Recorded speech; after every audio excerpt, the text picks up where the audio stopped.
Eats everything in his path. Because every once in a while, the lion has to show the jackals who he is.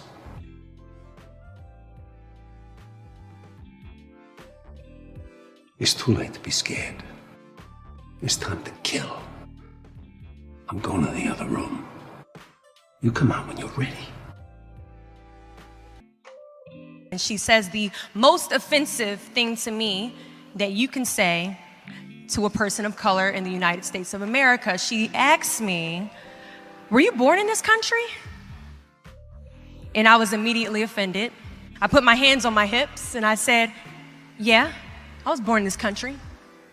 She then goes on to ask me, "How old are you?" I said, 19 years old. She says, "Are you married?" I said, "No, ma'am." She says, "Do you have any kids?" I said, "No, ma'am." "May I help you find something?" She then goes on to tell me something that changed my life forever. She says, "You look like you could be the next Miss USA." And I laughed at this woman hysterically. I said, "Lady, I don't know what you're talking about. I'm going into my sophomore year at Virginia State. I'm about to commission in 3 years, go on active duty, be a military officer."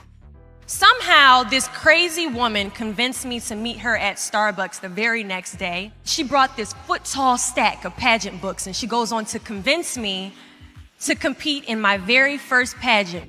I compete in my first pageant 3 months later, and I lose. I go back the second year, compete in my state pageant, and I lose. I go back the third year, compete in my state pageant, and I lose. Go back the fourth year, compete in my state pageant, and lose. Go back the fifth year, compete in my state pageant, and lose. But guess what happens the sixth year? I lose.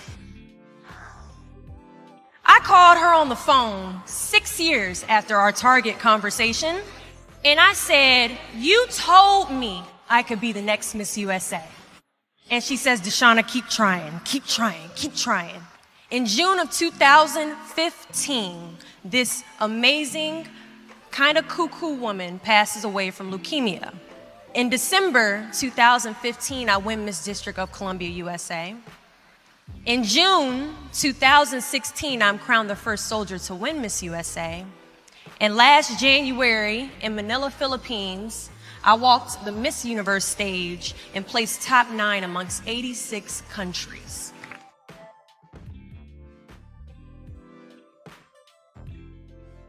Do not fear failure, but please be terrified of regret. When you walk out this door into the real world, you will receive a lot of shut doors, a lot of turned down applications. You will hear way more no's than you hear yeses. Giving up is something I did a lot of growing up, and I don't think I really challenged myself to stick anything through until I joined the track team in middle school. I remember having to ask my mom after tryouts and making it to the team for my very first pair of track shoes. Now, at the time, she walks into our house and she has a bag that has a nice Nike check sign on it. So I get excited because I wasn't getting new shoes very often. I go to take the shoe box out the bag and I notice that it says a size 9 on it. Mind you, in the 7th grade, I was a size 5. I open the box and I slide my feet into the shoe and I look at my mother and I said, "These shoes are too big." She says, "I know, I did that on purpose." I was like, "Why would you buy shoes that are too big on purpose, Mom?" And she says, "Because I know that you're going to grow into them." Coach has us line up on the starting line and he wants us to run a lap around the track. As we go to take off, I immediately fall to the ground, twist my ankle because the shoes are entirely too big. See, I couldn't run at the speed that I wanted to because I didn't fit the shoes I was wearing at the time. Now, many of us have goals we're trying to achieve, but the person we are right now is not the person that we need to be when we cross the finish line to our dreams. So we must walk and pace ourselves on this journey to our goals because we haven't grown enough in ourselves to fit the shoes that we need to achieve our aspirations. But let me tell you something. If I had won Miss USA my very first year, I would not have been Miss USA. I would not have been the version of myself that I needed to be to properly handle a national title. Many of us aren't ready to walk the race.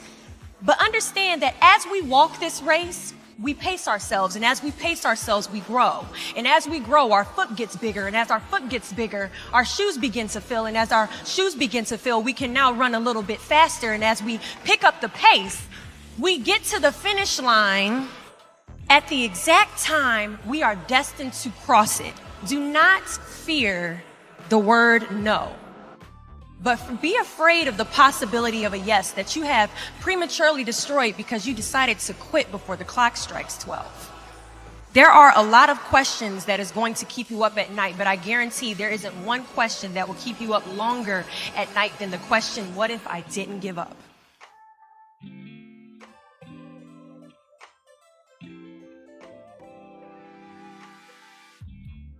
I am here to tell you in a nutshell that it's okay to walk sometimes. We can dream, we can be ambitious. That is a must when it comes to succeed, but we must also be realistic with where we are in correlation with the person that we need to be to properly execute the goals that we have set in front of us.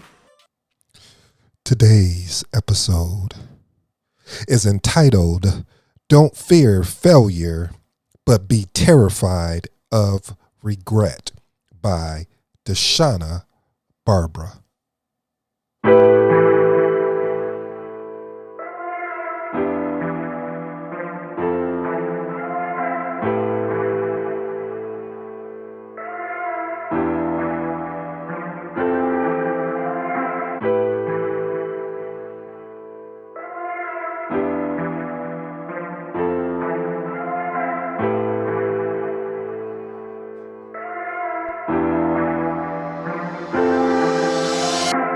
If you're new to the Impact Secret Podcast Show, welcome to the family. To my existing family, big up. As always, thank you for joining the movement. On this podcast show, we shift the mindset through inspiration, motivation with a standing foundation of self-discipline. I am your respectful host, E.D. Look, for all you smart and intelligent folks out there, listen, that just simply means Ed. You know the motto, the slogan, what we live by here on the show. Bet on yourself. You won't win unless you get in the game and play. A quote that resonates well here on the show is by Bob Marley is, you never know how strong you are until being strong is the only choice you have. Look, if living means doing what you love to do, even if you have to fall to get back up, count me in.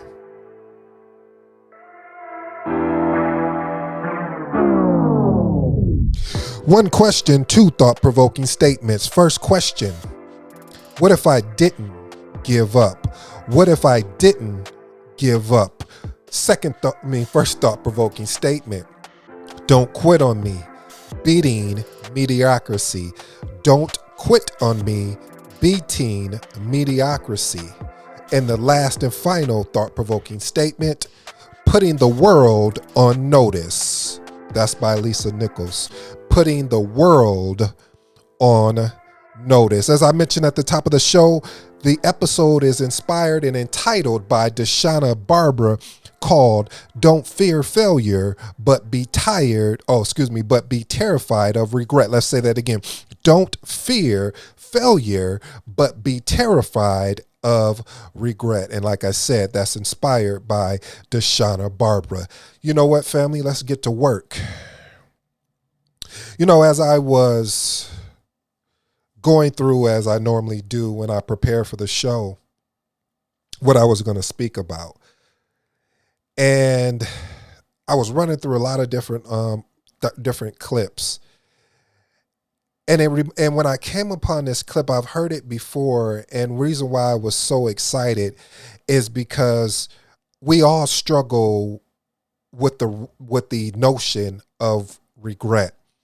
You see, the notion of regret will sneak up on you if you're not paying attention. See, you'll give up because you're not seeing the results that you thought you should get. See, it's the perception of reality when you're looking at other people that are winning in your eyes and you don't understand the backstory. See, this has happened to me countless of times. If I'm going to be honest with you, family, is that's all I do here is be so transparent that I can help and inspire someone. There's been many times I wanted to quit doing the show. You see, it's not that I didn't enjoy what I was doing. It wasn't like that I wasn't inspired of what I was doing, but I was getting frustrated because I get up 2, 3, 4 o'clock in the morning to find the audio clips, to prepare what I'm going to talk about, to deliver the message and wanting to inspire and just get people not just excited and not just motivated, but I wanted to create new behaviors. And I was telling myself, I said, I don't want to do this anymore because I'm not seeing the traction that I believe I deserve. I'm not seeing the opportunities being presented to me like other people. And then I had to stop. I had to stop because it reminded me of something that my mom once said to me. She said to me that, son, it's up to you if you quit or not. I know that sounds simplistic, but that's how she was. She really kept it simple because anytime you try to complicate things, you're really trying to misguide and confuse someone. But she said it's that simple to make a decision to quit or not. Matter of fact, she gave me an exercise, and I'm going, if you don't mind, I'll like to download that from my mental computer of the exercise she got. Cause see, I have a lot of things in that mental computer of mine. So here's the downloaded copy for you. She said, son, if you're about to quit or whatever decision you're going to make, I know this sounds simple, son, but this is what I'm asking of you. Write a list of pros and cons of making the decision either not to do it or to do it. So I said, okay. So I took the time about the show and I wrote down the pros and cons. She said, now, before you do that, in anything, in any decision, if the pros outweigh the cons, you must keep going regardless if you want to or not. And I said, So I wrote down all the pros and cons of the show. And after I finished, the pros did outweigh the cons. See, I know that I really want to impact and inspire people. I know that there's more to this than just getting people excited, but there is no buts because see, I made an agreement with myself that I will continue to keep going no matter what. Yes, I know that I could probably be sleeping in. Yes, I know that I don't have to do this. But what if there's someone out there that's listening that really looks forward to this, that really is inspired by this, that really is moving their day? What if I save one person's life? I've done my job. See, we can get so excited and start looking at other people's results, as I stated earlier, and lose what our purpose and our visions is here for. Because if we when we start losing that purpose and vision, then we start getting caught up in the distractions of life. But also, what can happen is that we'll make a decision to quit too early. And some of that can be that we're afraid of the success that we may potentially have, or we may think that imposter syndrome. I don't know about you, family. I don't know if you've ever attempted to do anything. I don't know if you're going after something right now, but you may have that imposter syndrome. Okay, maybe it's not you. I'll talk about me. See, family, in doing this, I feel like I'm being an imposter because I have struggles and trials and tribulations and frustrations and anger and disappointments and being confused, being misled, being told that if I don't do X, then they're not going to be there. Why? You get that later. What I'm saying to you, family, is that when I start feeling that way, I keep going anyway, because like I said, there may be one person, maybe two. I don't know, but I have to keep going. Even when I want to quit, something comes up in my feed, or I hear something about somebody quitting, or I learned something new about somebody quitting. It was the same thing when I decided to go back to school to get another degree. I don't care about education, family. That's a whole nother topic I said I'll talk about. And it's not that I don't care about education as far as the value of education. It's the fact that I don't want someone to believe that going to school and then coming out of school that you're going to be prepared for the real world. And then you pay all of this money and what's the ROI on that investment? Like I said, that's a whole nother conversation. I'm even going to get books and information to support my argument. But I went back to school and there was a gentleman that I seen in the hallway, the same recruiter that actually got me into the university. And I pulled him to the side. I said, "Hey, how is classes going for you?" He said, "It's too much." Now, you have to keep in mind, family, I didn't plan on going back to school. I wasn't excited about going back to school. And I talked to this recruiter and he got me so excited about the opportunity of what I could become by attaining a degree through that university. So I believed what he was saying, or matter of fact, what he was selling. And for him to tell me it's too much work and he is dropping out of the program so he can focus on his work and family. And I'm thinking, man, you don't even know what I'm going through. You don't understand the trials and tribulations that I'm dealing with. And I'm still here. I am still reporting every day, even after work. I may work a 10 or 11 hour shift, come into class. And it was a night class that ran from 6 to, I think it was 9 or 10 o'clock at night. And then to go home, wake up in the morning and do it all over again, as far as not school, but going back to work, and you're exhausted. You're like, what am I doing this for? And then you're writing these long 10, 15-page papers. And I was disappointed that he gave up and he was the person that got me there. But after I got to thinking about it, family, I said, if he wouldn't have gotten me there, then I probably wouldn't have been able to obtain that degree. Matter yet, his energy, as far as why when he gave up and he quit, it allowed me to persevere, allowed me to move forward, because I'm thinking to myself, it goes back to he's not living what he's saying. There was a story that I really liked. It was about a king. See, a king once decided that it was time for his daughter to get married.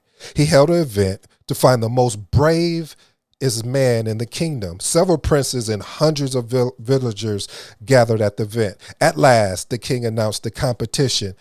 "I wish to find who among you is the bravest of them all. So I have a dangerous mission for you. There's a river in front of you. Yes, it's full of crocodiles. The one who can swim across and reach the other side will marry my daughter."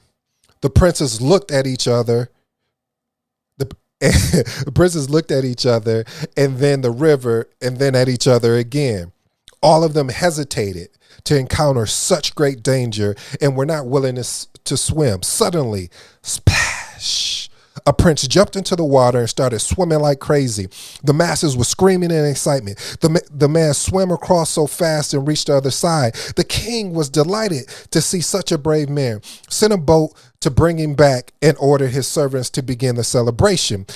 The king walked up to the man and approached him and said, let me ask you a question." The man agreed and addressed him quickly. "First, I would like to know who pushed and thrown me into the river." See, you got to understand, sometimes circumstances force us to jump into the deep waters and take risks that we wouldn't otherwise take. But this adventure may lead us to a great opportunity in the end. That's by Barry Powell.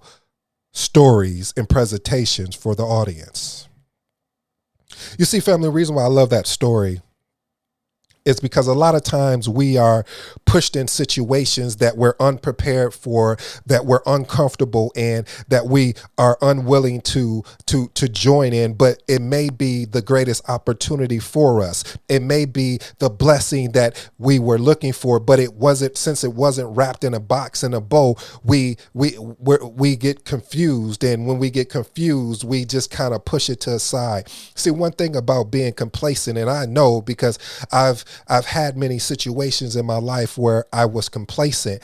And when you get that wake up call, and when you finally understand that complacency doesn't help you get you any closer to your goal, it doesn't allow you a roadmap to success. What it does do is make you more frustrated and more angry, because you're like, why haven't I made it there yet? And then you have to take a look at yourself and see what you're doing. See, we're afraid of the word no. Maybe you are not afraid, but I was afraid of the word no. But then when things in life, events happens to you, you become kind of, well, you start having tough skin, in so many words, family. I remember when my mother passed, and for me, instead of switching to, pouring into personal development and everything like that, I went the exact opposite way. And eventually it got to a point where I said, enough is enough.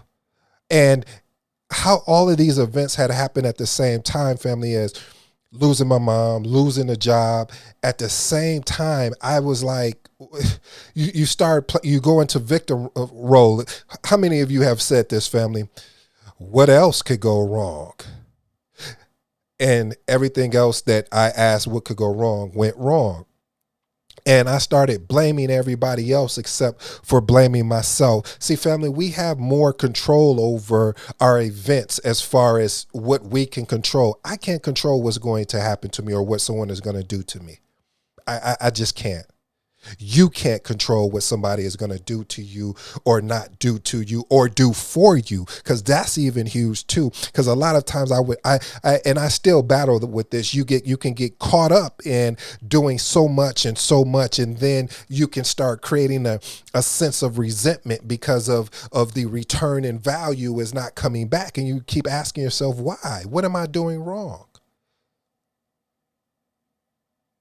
That's why I always say, I like what Lisa Nichols said, and it aligns with what I've been always thinking. I just didn't have the proper context to put it in. She said something about signing up to inconvenience.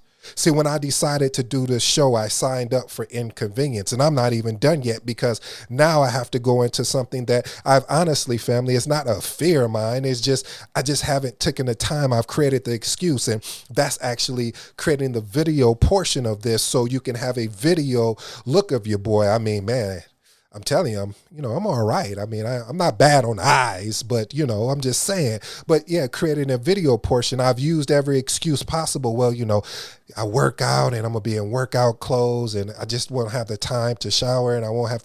But if my life depended on me putting out the show, and if my real job as far as, wanting to inspire someone, why won't I do that? So I owe that to you, family, and it's in the works. I'm closer than what I was, but I tell you that to say that we want to be comfortable when we're going after our goal. We want to be we want it to be an easy walk to our goal. It's sort of like when I work out, I'm on the treadmill, and all I have to do is just keep moving my feet, because if I stop moving my feet, the treadmill is going to kick me off. And see, that's like life is that you have to keep going after your goal and keep walking like you're on a treadmill, because the moment you stop, the momentum is going to push you off. And I didn't even believe at first that forward momentum, but I know it's real. I know every time I stay consistent by working out and then coming to get on this show, it's sort of like a relief for me. It's a relief because I know it's possible. I was looking at some people that have inspired me on my journey coming here, and I'm like, they started podcasting in 2017, 2018, 2019.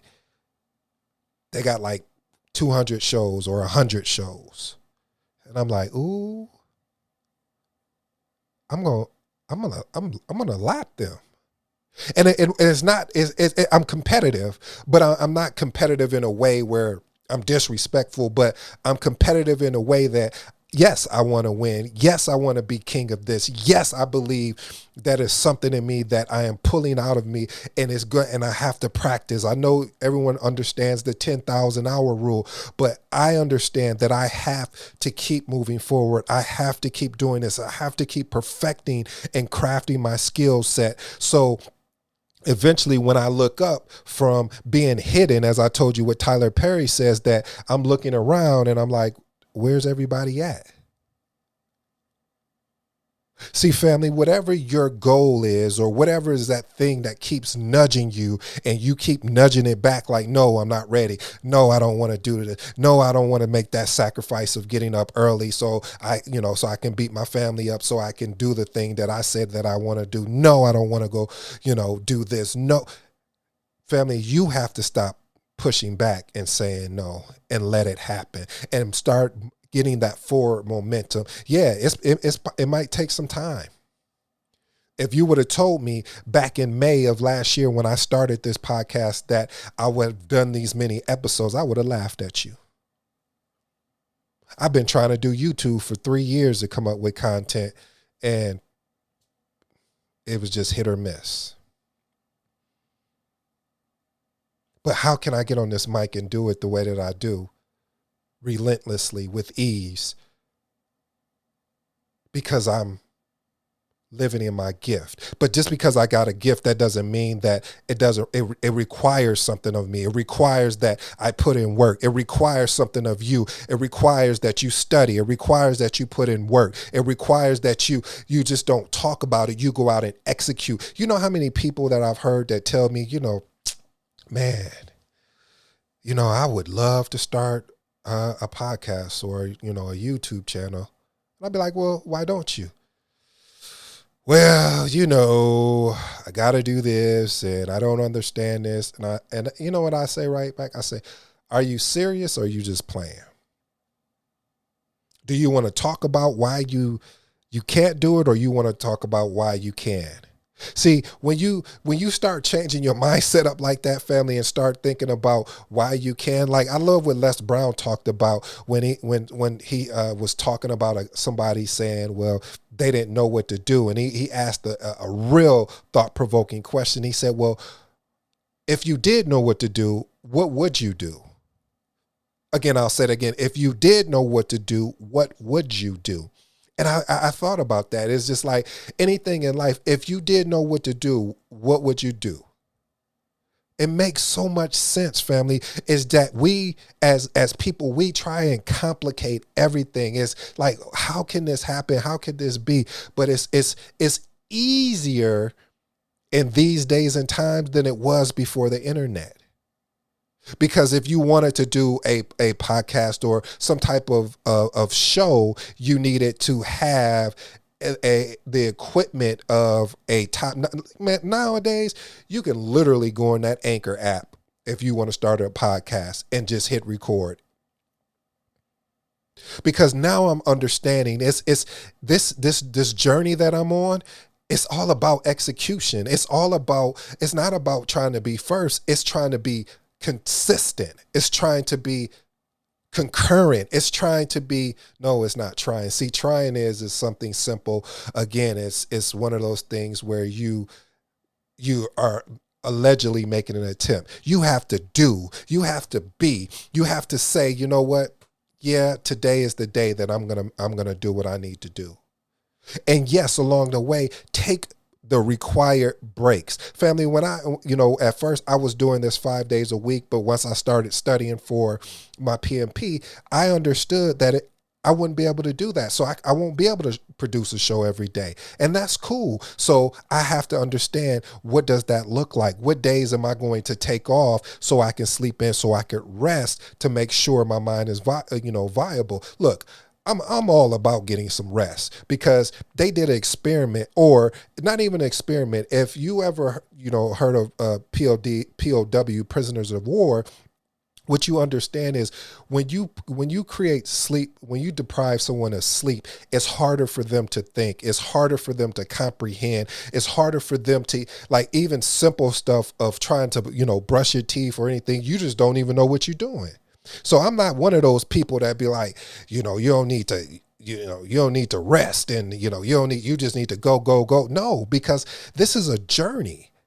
Man, I'll tell you in a minute, I'll go take me a nap, but I'm willing to get up early enough to do everything I possibly can within that window. See, that's the thing that sometimes is left out, that if you're getting up at 3 or 4 o'clock in the morning and you're putting all of this into one area of your life, let's say you say, you know what, I really want to create a show. I'm going to start off doing it once a week.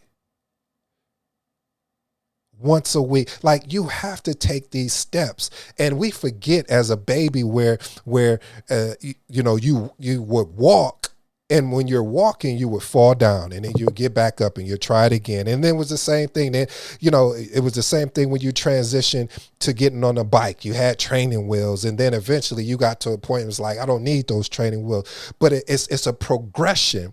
And sometimes we forget about the progression because we see everybody else who inspires us is winning, and their backstory is sometimes not told entirely to us, or they're not giving us the hacks that they're using. They're giving us the surface level stuff where you like, oh, okay, well, you mean I can get up at 5 o'clock and work from 5 a.m. to 5 a.m. and no.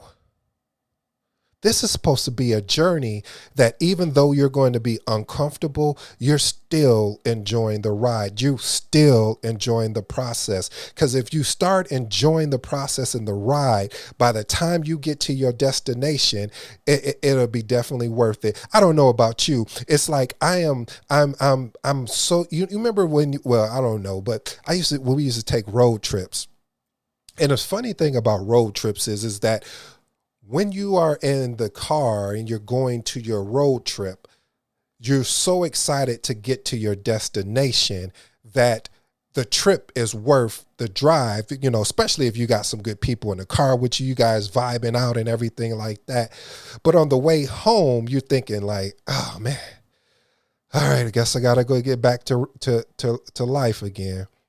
That trip home is not as exciting as the trip to the destination. Okay, what are you saying here, ED? What I'm saying, family, on this trip, there may be some disappointments that you weren't prepared for, but there's going to be a lot more opportunity if you transition your mind to think like what Deshauna said. She said, don't fear failure, but be terrified of regret. And I'm going to remix that, and I'm going to say, don't fear failure, but be very terrified of regret. That's why I attempt to do a lot of things that is out of my comfort zone, because I'm like, hey, okay, that didn't work out, or hey, this person's going to judge me. I don't care, because at the end of the day, I have to feel that I didn't live with any regret or any. That's why I'm going back for this, taking this exam again, this PMP exam again, because I want to live with no regret. Yes, I got to go back through the study. Yes, I even found out I have to even qualify again to take the dang on the test.